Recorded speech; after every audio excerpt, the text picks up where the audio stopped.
our property seem to cause more crime to come in. I've noticed that Natomas has become a very densely populated area.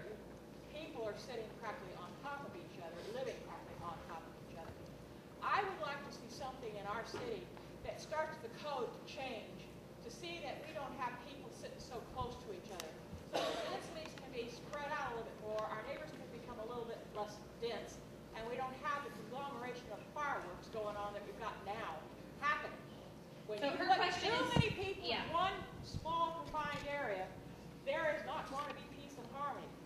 It's going to take a lot of work on our city officials to keep peace and harmony. Her question is about density and the number of people packed into particularly certain areas of Natomas, but in general density. And just quickly on that, and then we'll, yeah. Not quite subject, but on that one, you're probably bucking a trend that's not going to happen.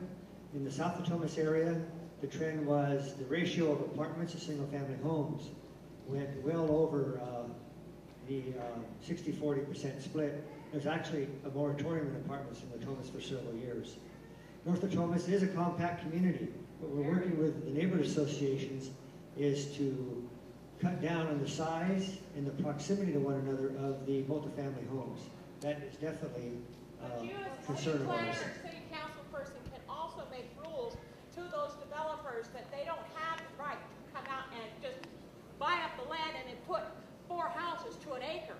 You can change that in our law books, and I know you can. Good, let's talk about it afterwards. Okay. And Ray agreed to stay after. I think it's a good question. Go ahead and talk to him about it after. Okay, right behind Rob and then Rob. Go ahead. Yeah.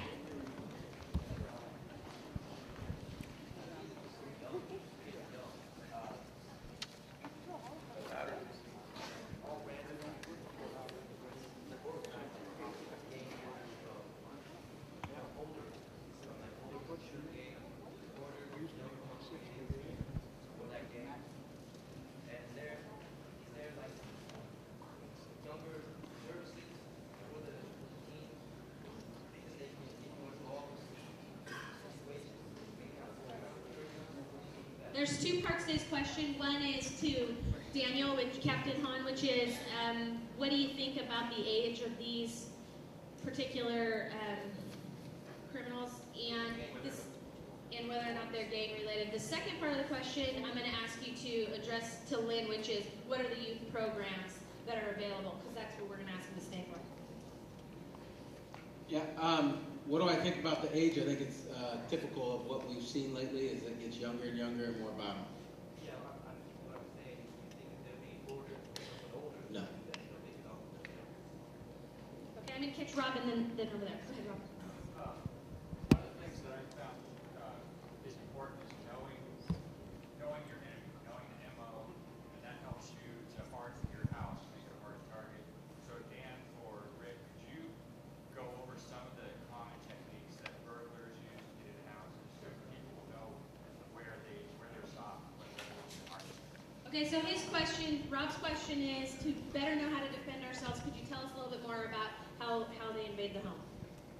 Yeah, I'll answer this, but Rob probably knows just as much as I do, if not more, about that subject. All these guys do. I'll just give you an example. Angelique's house, somebody tried to break into her house a month or 2 ago.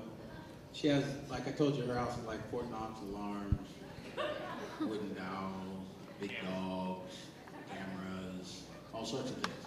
Those are the kind of things, again, about 50% of the burglaries nationwide are through open doors, unlocked doors, windows, things like that. So if we're able to just eliminate those, we've cut our burglary rate by 50%. So those are the kind of things, wooden dowel just costs probably $1 at Home Depot. Cut it to the length of your sliding glass door, slip it in the little runner. They have locks for windows, alarms, security cameras, especially if you talk to Keith, get pretty expensive, especially the way he installs them, because you can watch the moon from his security cameras probably. So just anything you can make it harder for somebody to get into your house, the better off you are. And especially in the ways I just described, because the more common crime is burglaries.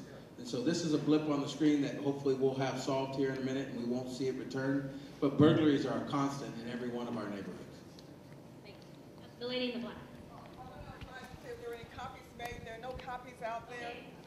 And what I was going to tell you is someone Okay, bring this you know up? what we'll do is, my email address is Ashby Angelique, which is ASHBYANGELIQUE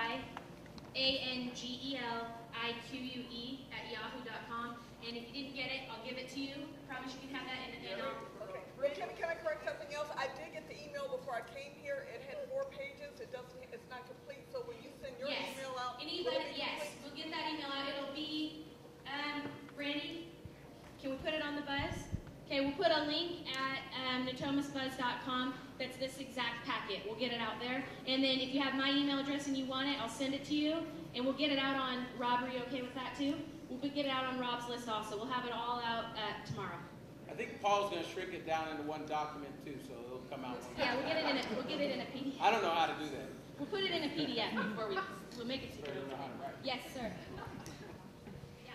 Okay, back in March, there was a guy over in our neighborhood, Regency Park, the bicycle bandit. Can you give any, can Captain give any update as to what's going on with that situation? Talk to me afterwards. I'm not sure I know what you're talking about. So. You know what? Captain Hahn came in at the end of March. Okay, but here's the thing. Paul, can you stand up?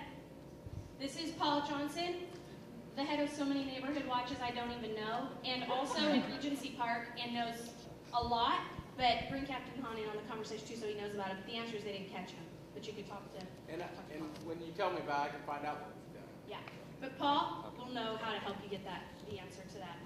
Yes. First of all, I'd like to thank the mayor and Councilman Tretheway, Chief Braziel, and Captain Hahn for being here, underscoring the problems that we're seeing here. My question has to do with long term, because obviously we have proper staffing level now since you brought in the SWAT team and a number of other resources to this region, or whoever you said you brought in to increase staffing level. So I think that's a great thing. What are we going to do after we catch these individuals? What's the long-term plan for staffing in the Natomas area? That's